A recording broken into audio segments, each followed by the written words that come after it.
The congregation shivered in the cold.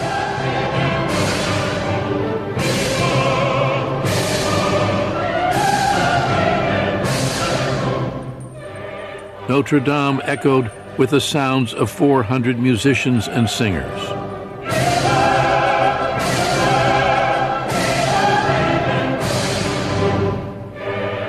The young man, born on the island of Corsica, moved impatiently forward. Napoleon Bonaparte, 35 years old, was about to be crowned Emperor of France. "I found the crown of France in the gutter," he said, "and I picked it up."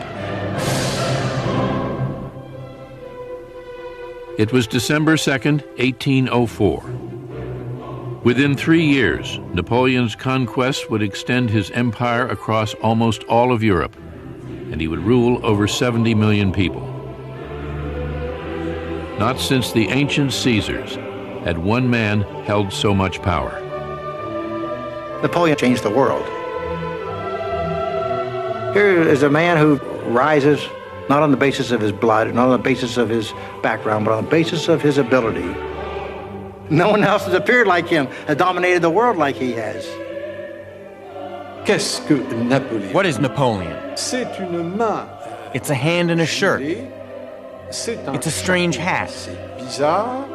Si vous mettez ce If you show the chapeau, hat, si if you vous show the mettez hand in the la shirt, origine, in Japan, the United States, or France, everybody will say Napoleon. Napoléon. He was above all ambitious. He loved power. He said, "I love power," like a musician loves his music.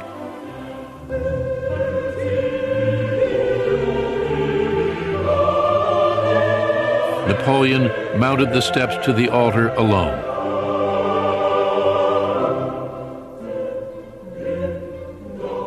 Seizing the crown in his own hands, he held it aloft. Then brought it to rest on his own head.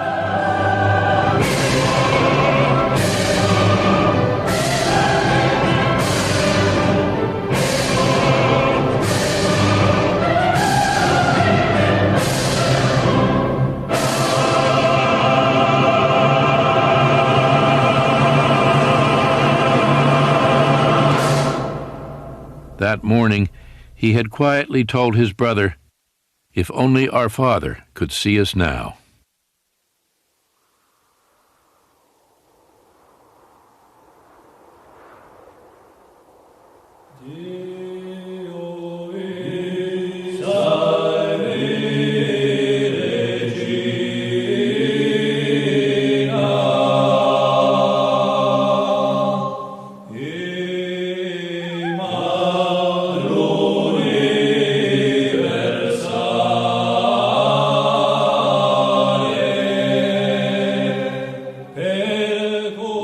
In the spring of 1769, Letizia and Carlo Bonaparte were crossing the mountains that straddled the interior of the island of Corsica. They were Corsican patriots, determined to repel a French army that had invaded their tiny island nation. The Corsicans were only about 100 to 120,000 people of peasant or shepherd origin. They had very few firearms, very little gunpowder, and that was all. They had to defend themselves against the 22 million population of France, then the most advanced country in Europe. The Corsicans never stood a chance. After a year of fighting, leaving thousands dead and wounded, they were defeated, and Letizia and Carlo were going home. Letizia was 6 months pregnant.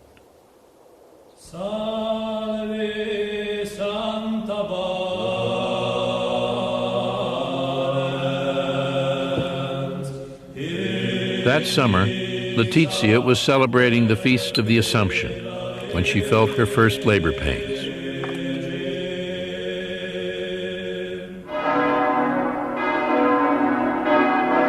Later that day, August 15, 1769, she gave birth to a son, Napoleon Bonaparte. Born just after the bitter French conquest, Napoleon would spend his childhood hating France, the nation he would one day rule. "I was born when Corsica was perishing," Napoleon later wrote. 30,000 Frenchmen spewed onto our shores, drowning the throne of liberty in waves of blood. The cries of the dying, the groans of the oppressed, and tears of despair surrounded my cradle from the hour of my birth. Corsica was now a French colony. Suspended in the Mediterranean between France and Italy, for centuries Corsicans had fiercely resisted invaders, Romans, Moors, Genoese.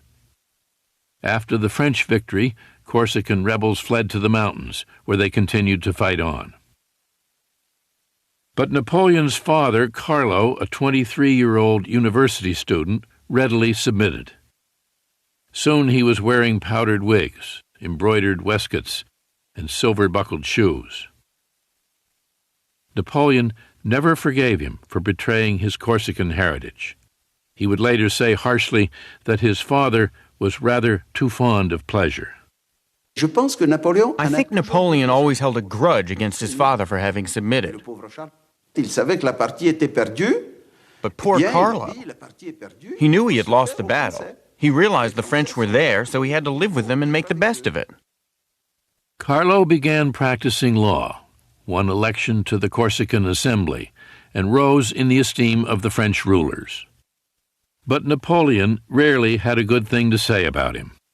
He saved his praise for his mother. The beautiful, strong-willed Letizia. As a mother, he would say, she was without equal.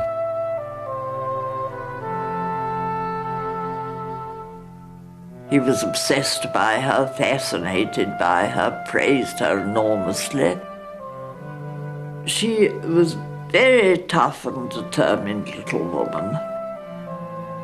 13 times pregnant, she had 8 surviving children. He says that all his success in life was due to the training she gave him. La mère. The mother. What a man, Napoleon said. She has the head of a man on the body of a woman. Carlo and Letizia owned a house in the country as well as one in the city, a mark of their status. They were Corsican aristocrats, but they were not rich. With 8 children, they struggled just to get by on an island that had been impoverished for centuries. There was nothing, the ambitious couple believed, that Corsica could offer them or their children. Only one country could, the country that had vanquished their own, France.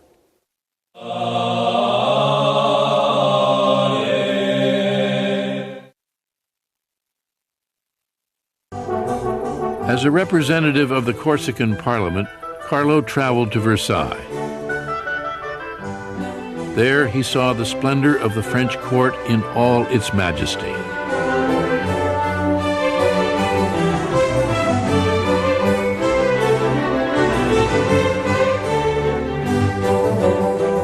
France was the envy of Europe. Great Britain, Austria, Prussia, Spain, none had more people or greater wealth. While America was just beginning its experiment with democracy, Versailles gave testimony to the power of kings.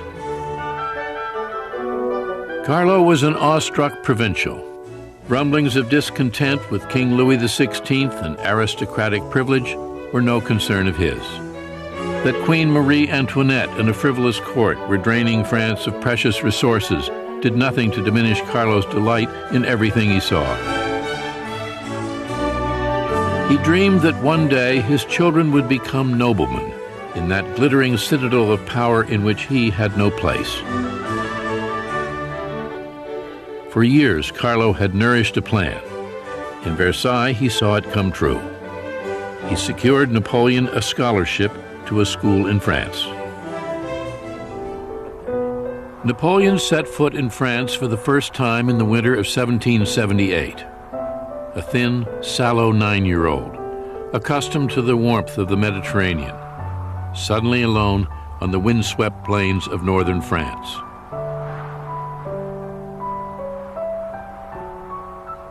A scholarship boy at the Royal Military College at Brienne-le-Château.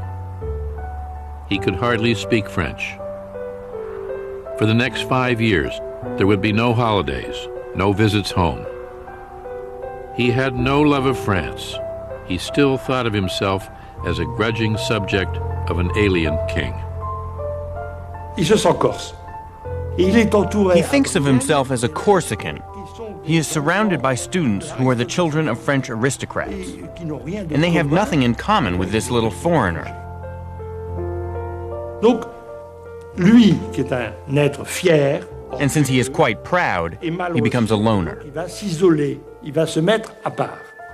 Napoleon would one day turn his sympathies toward France, but not without years of resentment and struggle.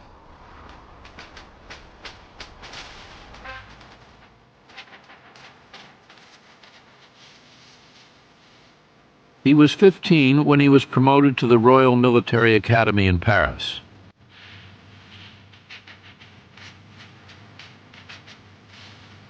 Along with the sons of some of France's greatest families, he would learn the splendors of French civilization. The Royal Academy was as much a finishing school, turning officers into gentlemen, as a war college. We were magnificently fed and served, Bonaparte said, treated in every way like officers possessed of great wealth. The poor Corsican teenager still felt like an outsider. He had entered a world of opulence and luxury, but it only served to fuel his scorn for the privilege and snobbery of the French nobility. One teacher described him as quiet and solitary, frightfully egotistical, proud, ambitious, aspiring to everything. He would go far, his school report read, in favorable circumstances. He began his apprenticeship as a soldier when he was 16, a lowly second lieutenant, training with the best artillery unit in the French army. He grew expert at sighting a gun, handling rammer and shot, deploying men. One of the greatest careers in military history had begun. He feels that the regime will not let him have the position he dreams of. The top positions are reserved for the noblemen, while Napoleon comes from minor nobility, poor people. Frustrated in his military ambitions, Bonaparte dreamed of becoming famous as an author, wrote a brief history of Corsica, even tried his hand at a novel. Il se sait, il se pense, il se croit. He knows that he's capable of great things. Appelé peut-être à un grand destin. He feels that perhaps he's destined for greatness. But at that point, how can he possibly believe it? Il s'ennuie à mourir. He's bored to death. À mourir. Always alone among men, Bonaparte wrote, I come home to dream by myself, and to give myself over to all the forces of my melancholy. My thoughts dwell on death. What fury drives me to wish for my own destruction? No doubt because I see no place for myself in this world. It was the revolution that would set Bonaparte free.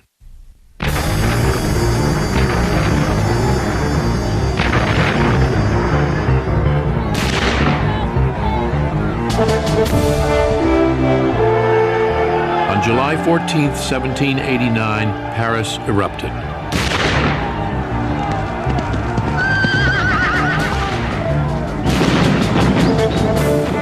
Angry crowds stormed through the streets, crying liberty, equality, brotherhood. France was thrown into turmoil. The monarchy itself tottered on the edge of destruction. A defiant National Assembly challenged the absolute right of the king, stripped nobles and clergy of their ancient feudal privileges, fracturing a social order that had endured for centuries. After years of injustice and inequality, the revolution had begun. It would take years before it would end. As the revolution gained momentum, Bonaparte was serving in the army far from Paris. He distrusted the violent mobs, but welcomed the changes transforming the country. He is certainly not a revolutionary before the beginning of the revolution.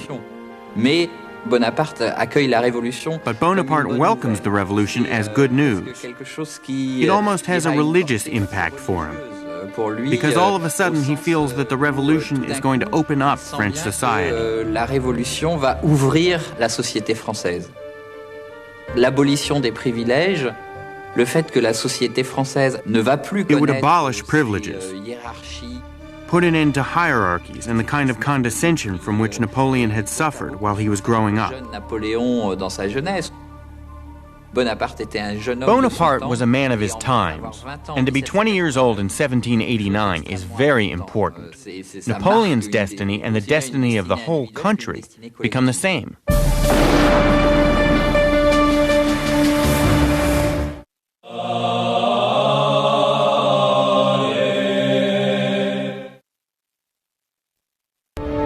In the summer of 1792, Bonaparte was on leave in Paris and witnessed the last gasp of the French monarchy. In June, a mob stormed the Tuileries Palace and forced the king to wear the red revolutionary bonnet.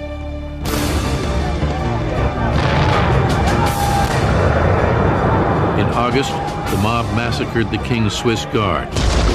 King Louis XVI was dethroned. The French Republic was proclaimed that fall. Napoleon wants to be part of this new world. He wants to play a role.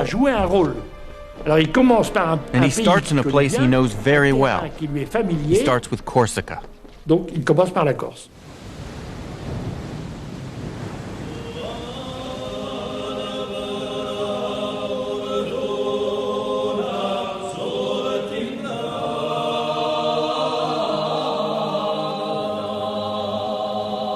Bonaparte was 23, an idealistic revolutionary, when he took leave of absence from the French army and returned to Corsica. The French Republic had made Corsica a part of France and given Corsicans all the rights and liberties of French citizens. Bonaparte, a lieutenant in the island's National Guard, threw himself into Corsican politics. Pasquale Paoli was the island's governor. Paoli had been Bonaparte's childhood hero, the leader of the Corsican War against France. Now Bonaparte dreamed of rising to power, standing by Paoli's side. But he would be bitterly disappointed. Paoli did not trust him. A ragazzone inesperto, Paoli called him. A big, inexperienced boy. The Corsican patriot thought Bonaparte too ambitious, too self-centered, too sympathetic to France.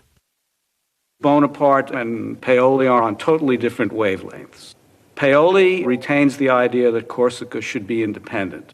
By this time, Napoleon Bonaparte is perfectly comfortable with a Corsica that is part of revolutionary France.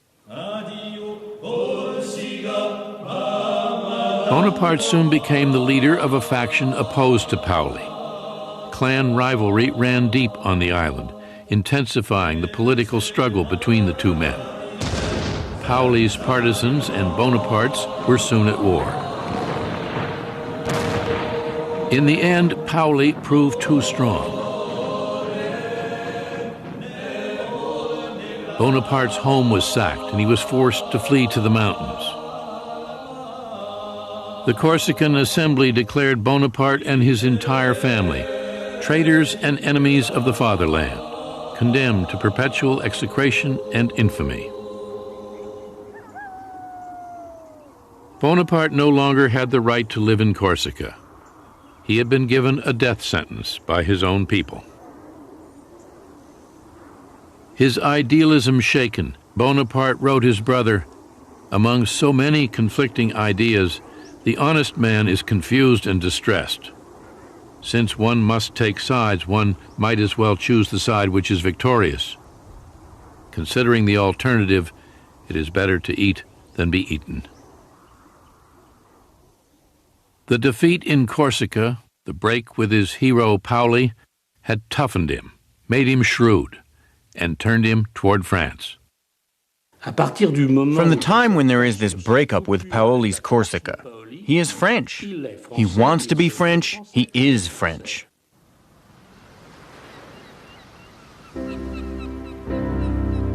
On June 10, 1793, he set sail for France with his widowed mother, 3 brothers, and 3 sisters. A refugee family, carrying with them all they owned in the world. 24 years old, he was banished from the land of his birth forever.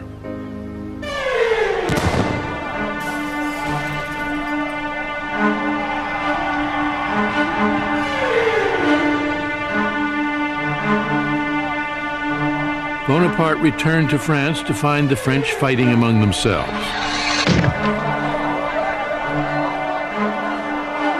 The king had been executed.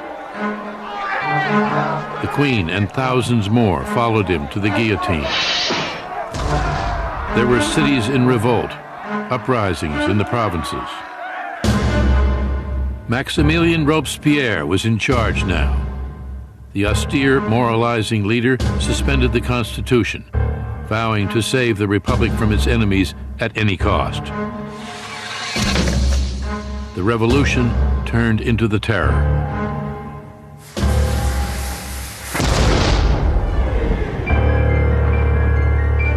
Torn by civil war, France was also at war with almost all of Europe. Austria, Spain, Prussia, and Great Britain were bent on destroying the new French Republic, while French radicals promised to help all peoples rise against their rulers. Reinstated in the army as an artillery captain, Bonaparte was ordered to Toulon, a city of 28,000 on the southern coast that had rebelled against the Republic, throwing its port open to the English. The British fleet defended the city from the harbor. 24-year-old Bonaparte thought he knew how to drive them out. He argued that if his soldiers could seize the heights commanding the harbor, they could bombard the fleet, drive it away, and the city would fall. It was a simple plan, but none of the generals would listen. The generals in Toulon were total incompetence, or a little worse. Finally, a fairly competent general showed up, listened to Napoleon's plans, and said, naturally. This would be Bonaparte's first great chance. With aristocratic officers fleeing the country, there was suddenly a vacuum, an opportunity for rapid promotion for soldiers who could prove themselves under fire.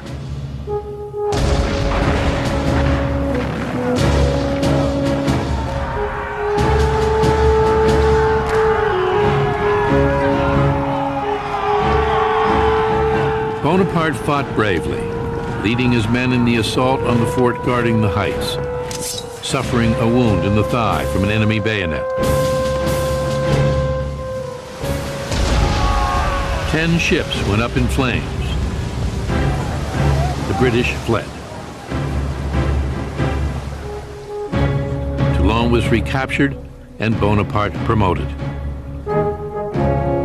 In just 3 months, he had risen from captain to brigadier general.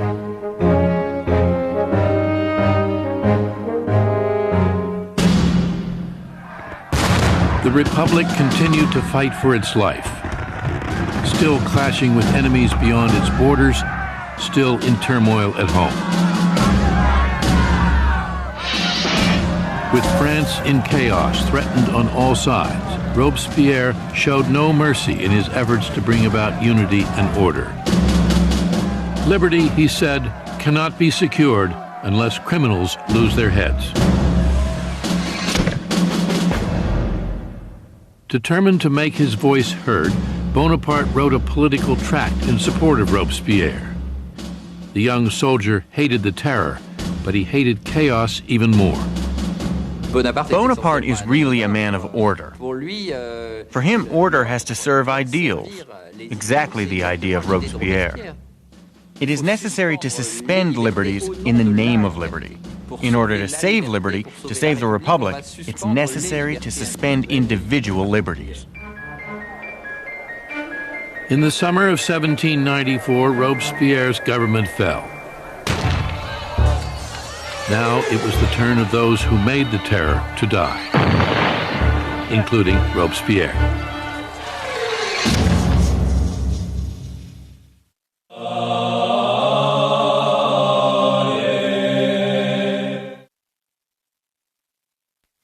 In the spring of 1795, Bonaparte headed for Paris. Now a brigadier general, he was determined to rise still higher.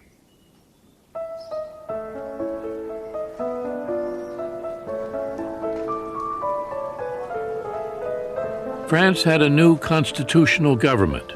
The guillotine, the riots in the street, the war still raging along the frontier, all seemed forgotten.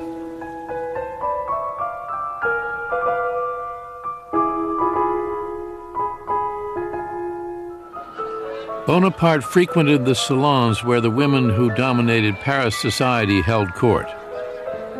The women here, he wrote his brother, are the center of importance. Here, alone of all places on earth, they appear to hold the reins of government. But they wanted little to do with him. He was just another ambitious young soldier. I can still picture him, one noblewoman remembered. He wore badly made dirty boots and a nasty round hat pulled down over his eyes. An overall sickly effect was created by this thinness and his yellow complexion.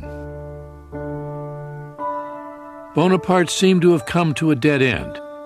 He was desperate for promotion, but no one paid any attention.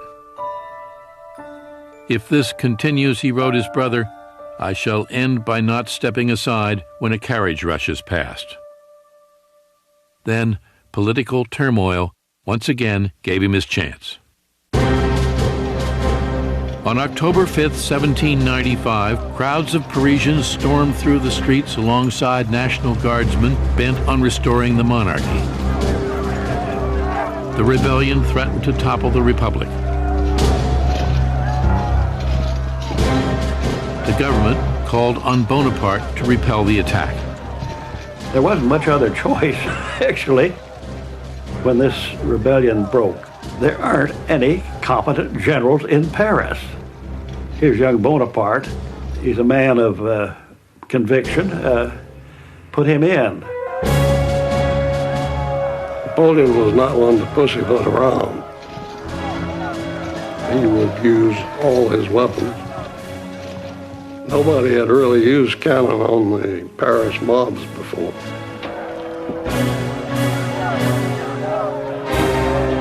He was going to shoot. He waited till he could see the whites of their eyes.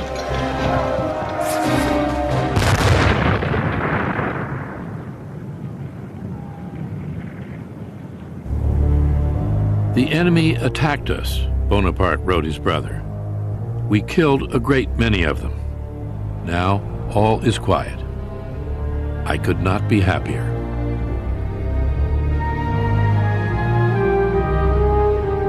Three weeks later, he was made a full general, commander of the Army of the Interior. He was 26.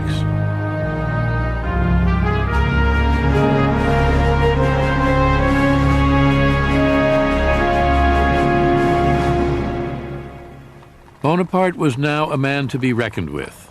He was driving through Paris in a fine carriage, wearing new clothes, drenching himself in eau de cologne. The unsophisticated general was no ladies' man, but he had fallen in love. Her name was Marie Joseph Rose de Beauharnais. Everyone called her Rose. Bonaparte called her Josephine. She was a Creole aristocrat from the French colony of Martinique, a 32-year-old widow with 2 small children, deep in debt, trying to make her way in Paris alone.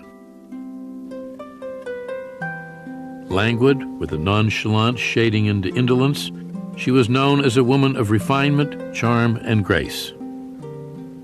It was said that she even went to bed gracefully. Bonaparte was dazzled by her. "I was naturally timid among women," he said. Madame de Beauharnais was the first woman who gave me any degree of confidence. Josephine was what might be called a slightly forced woman. She'd been married young, her husband had died in the guillotine. She'd had an affair with somebody that helped her out, and it was well known she had affairs with men in high French society. No one stood higher than Paul Barras, the most powerful figure in the new government. Josephine was his mistress, a woman of influence in the most fashionable salons in Paris. Bonaparte saw her in a world of power. She was at the center of society. She had all these connections. She was very much someone who could be useful to him. And then I think he just fell madly in love with her. Josephine lived in a little cottage set in a pleasant garden. Some said it was Barras who paid the rent. But Barras was growing tired of her. Now Bonaparte visited her there. Josephine seemed amused by her new lover.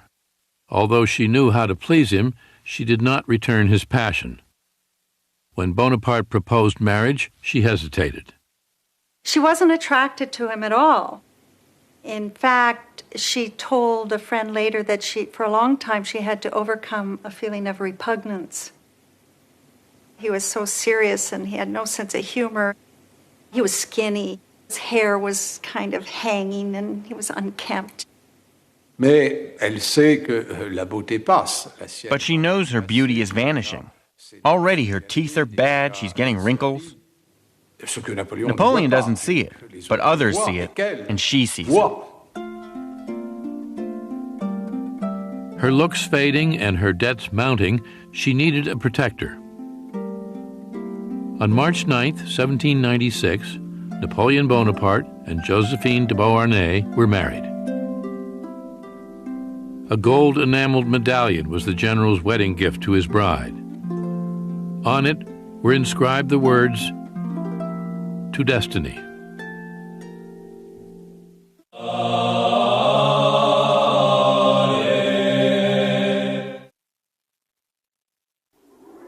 Bonaparte was sent to the Italian Alps. Josephine's former lover, Paul Barras, had helped win him an appointment as supreme commander of all French forces in Italy. His assignment was to challenge the Empire of Austria and their Italian allies. He had never commanded an army before. Young and untested, no one expected very much from him, especially his own generals. Tout le monde l'attend avec un peu de moquerie. Everyone makes fun of him before he gets there. This little general who perhaps owes his command to his wife.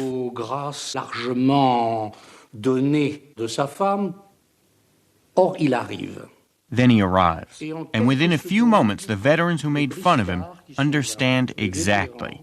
He is in charge. I don't know why, one of his generals said, but the little bastard scares me. Bonaparte's army was in no condition to win battles. It had been stagnating under incompetent commanders in the foothills of the Alps for almost 2 years. Soldiers, he proclaimed, you are naked and ill-fed. No fame shines upon you. I will lead you into the most fertile plains in the world. Rich provinces, great cities will lie in your power. You will find there honor, glory, and riches. He really enthralls them. He's a terrific actor. He is capable of laughing, smiling, and then suddenly he is passionate, inspiring fear, horror, and anger.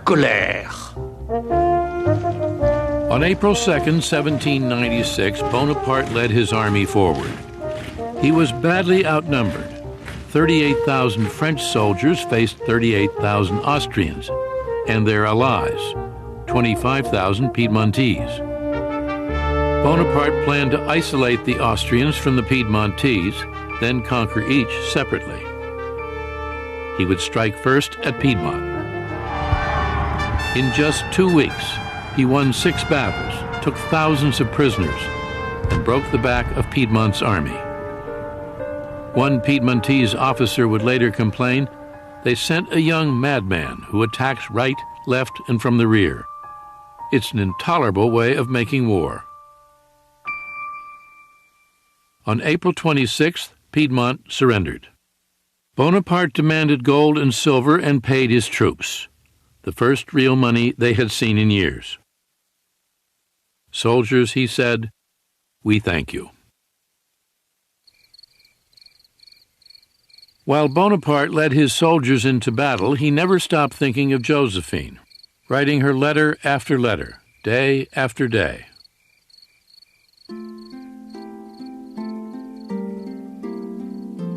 "Not a day goes by without my loving you," he wrote her. "Not a night without holding you in my arms. I curse the glory and ambition which keeps me from the soul of my life.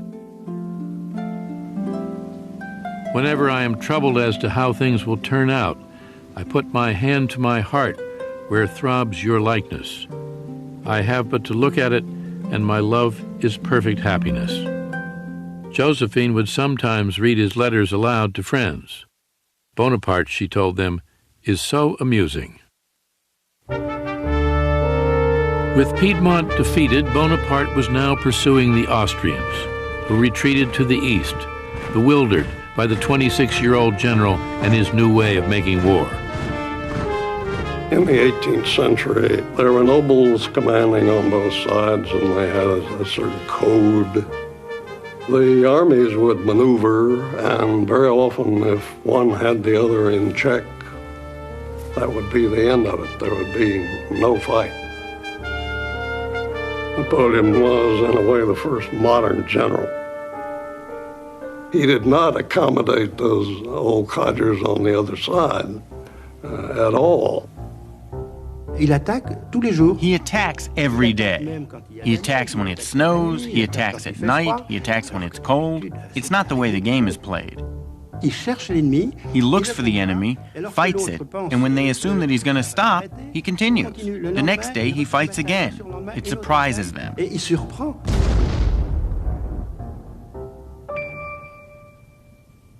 As the Austrians fled, their rear guard hoped to slow Bonaparte down by making a stand at the little Italian town of Lodi. They fortified a narrow wooden bridge with 14 cannon and 3 battalions and dared Bonaparte to cross it. The general ordered a simple frontal assault on the bridge. Everything would depend on the courage of his men.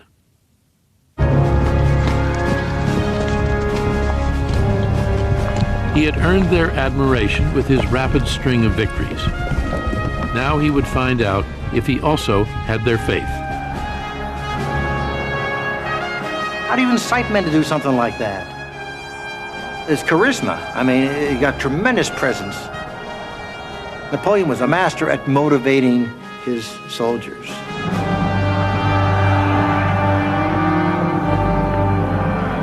Victory always goes a long way. The more they win, the harder they get to stop.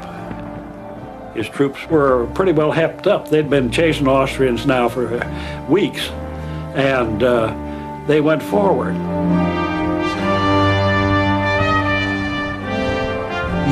There are no tactics at all. The troops come in so enthusiastically and quickly, it surprises the enemy. It's just a question of enthusiasm. Everyone throws themselves into it. Everyone risks death.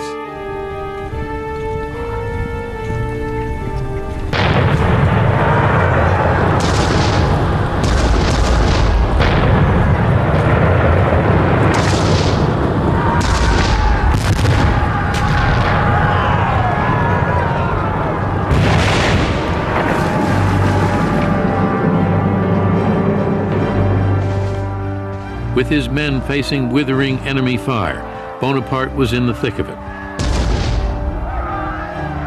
He was actually up there laying in the cannon, which was a corporal's job. But he was always up there with them. This is a man with absolute courage.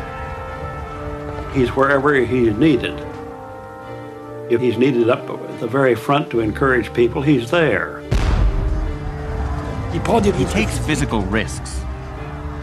Even if cannonballs fall close to him, and this happened on several occasions, he's not afraid. The French made it halfway across the bridge and fell back under a vicious hail of fire. Then one last charge, and they were across.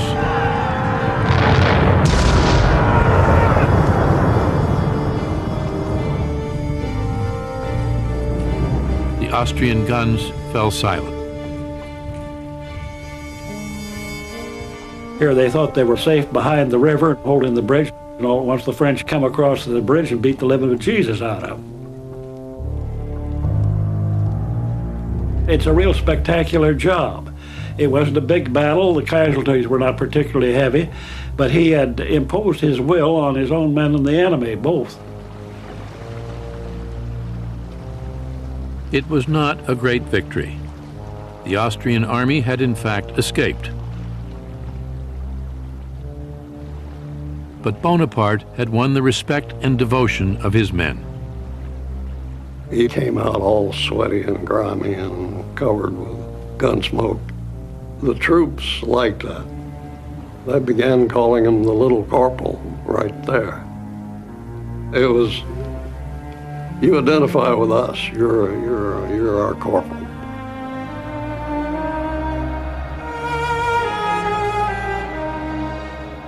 This is the moment when he becomes convinced that he has a lucky star, and that destiny has chosen him to accomplish great things. They haven't seen anything yet, Bonaparte told one of his generals. In our time, no one has the slightest conception of what is great. It is up to me to give them an example. There was a spark.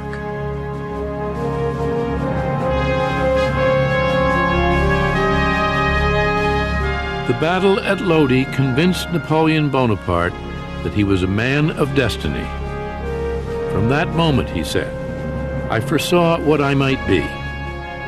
Already I felt the earth flee from beneath me, as if I were being carried into the sky.